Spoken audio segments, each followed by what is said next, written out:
All right, we're going to work on our engine compartment inspection. This is going to be for the CDL Class A test. This is going to be part of the A inspection. So the first thing we're going to do is we're going to check our fluids. We have our coolant. We're going to make sure it's securely mounted. It's not damaged. It's not leaking. It has a cap. The cap's on tight and the fluid's at the proper level. We're going to come to our oil. Make sure our oil dipstick is securely mounted. It's not damaged. It's not leaking, and that it is above the refill mark. Our transmission fluid. Make sure our transmission fluid is securely mounted. It's not damaged. It's not leaking. It has a cap. The cap's on tight, and it's above the refill mark. Our power steering fluid is securely mounted. It's not damaged. It's got a cap. The cap's on tight, and it's not leaking. The fluid's above the refill mark. From there, we're going to check the engine for leaks. We're going to check the top of the engine for any leaks, down in the middle of the motor for any leaks. When we're on the other side, we're going to check the exhaust for any types of carbon soot buildup or any types of leaks on the exhaust. Come down to the bottom of the motor, check the bottom of the motor for any leaks, all the way back to the transmission for any leaks. Then we're going to check all of our hoses. We're going to check all of our hoses for cuts, chafing, blistering, leaking, or dry rot. We're going to check all of our electrical lines. All of our electrical lines for cuts, frays, or burn marks. From then, we're going to check our accessories. On this one, we have our AC compressor. We're going to make sure that that's securely mounted, it's not damaged, and it's not leaking. Our alternator, make sure it's securely mounted, it's not damaged. And then our water pump on the front of the motor, it's securely mounted, it's not damaged, and it's not leaking. Those three items are belt driven. We do have two items that are gear driven, and that's going to be our air pump and our power steering pump, and those are driven by the engine. Let's talk about our belt. So we talked belt driven components, gear driven components. Now let's talk about the belt itself. There's no dry rots, there's no cuts, there's no frays, and there's no more than 3/4 of an inch of play in it. We're going to check our fan blades. We're going to make sure we don't have any cracked, broke, loose, or missing blades. Check our radiator. Make sure our radiator is securely mounted. It's not damaged and it's not leaking. From there, we're going to check in order steering, suspension, brakes, wheels, and tires.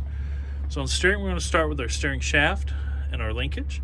We're going to make sure that it's securely mounted with a nut and a bolt to our power steering gearbox. It's not damaged in any way. Check our power steering gearbox. Our power steering gearbox is securely mounted. It's not damaged. It's not leaking, and all of our nuts and bolts are present.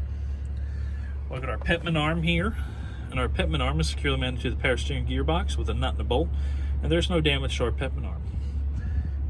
Our drag link is securely mounted to our steering knuckle and our pitman arm with castle nuts and cotter pins at each end. We're going to check, make sure there's no damage to that, no damage to our bushings, and that everything is properly lubricated. When we come here, we're going to look at our steering arm and our tie rod. Make sure it's securely mounted with a castle nut and cotter pin. There's no damage to the tie rod. It's not damaged, it's not bent, it's not warped. There's no damage to our bushing. Now that's all of our steering components, so we're going to go straight to suspension. And we're going to look at our shackles, our spring hangers. We got one in the front and one in the back. We're going to look at them. We're going to make sure that they're securely mounted, they're not damaged, and all the nuts and bolts are present. From there, we're going to look at our leaf springs. And our leaf springs, they can't be cracked, broke, loose, missing, or scissored. They have to be securely mounted to the axle with 2 U-bolts and 4 nuts. We're going to inspect those U-bolts and nuts for any type of damage. Make sure that they're not cracked or damaged. We're going to look at our axle. Make sure our axle itself, and this giant piece of steel, isn't cracked, it's not warped, it's not bent. We didn't hit a manhole cover or anything crazy like that. From there, we're going to look at our shock absorber. We're going to make sure our shock absorber is securely mounted to the axle and to the longitudinal frame with nuts and bolts. It's not leaking and it's not blown out. While we're here, we're going to look at our longitudinal frame. We're going to make sure that there's no cuts, no drill holes, or any type of welds in our longitudinal frame anywhere on it. Now that's all we have for suspension, so we're going to go into brakes. And right here, we have an ABS line and an air line that are coming right out of the frame. And we're going to check the ABS line for cuts, frays, or burn marks, and the electrical line for cuts, chafing, blistering, leaking, and dry rot. It's going to come down to the top of our brake chamber. We're going to make sure our brake chamber is securely mounted. It's not damaged. It's not dented. It's not leaking. We're going to look at our push rod and slack adjuster. Our push rod and slack adjuster assembly should be securely mounted, not damaged, secured with 2 pins, 2 cotter pins. It's not leaking. And this is an automatic slack adjuster. If this was a manual slack adjuster, you would chock the wheels, release the brakes, and pull up on the push rod and make sure you don't have any more than 1 inch of play. You're going to come down inside the rim and look at the brake pads. Make sure you have more than 1/4 inch of pad. They're not damaged, they're not broken, they're not wet with oil from the hub seal leaking. Look at your brake drum. Make sure your brake drum isn't cracked, it's not warped, there's no holes in it, there's no damage. You're gonna look at your rim. Look at both sides of that rim. You're looking for any types of dents, any cracks, or any warps in the rim. And we're going to inspect our tire sidewalls.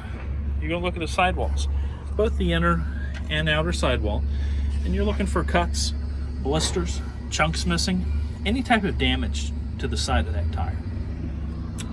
Now you're going to look at the top of the tread, looking for even tread wear, a minimum of 4/32 of an inch deep. No chunks missing, no foreign objects. This must be an original tire. This cannot be a recap. Come down to the side. We're going to look at all of our lug nuts. We're going to state the obvious and just make sure that they're all there. There's no silver or any rust streaking, which would indicate that any of them are loose. And I don't see any damage to any of the threads.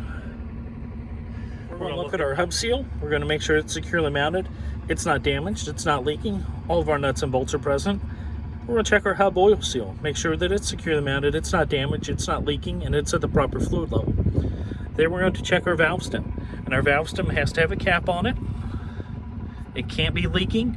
It can't be damaged. And there's 100 pounds of air inside this tire. And that's going to be the end of our engine compartment and our A inspection.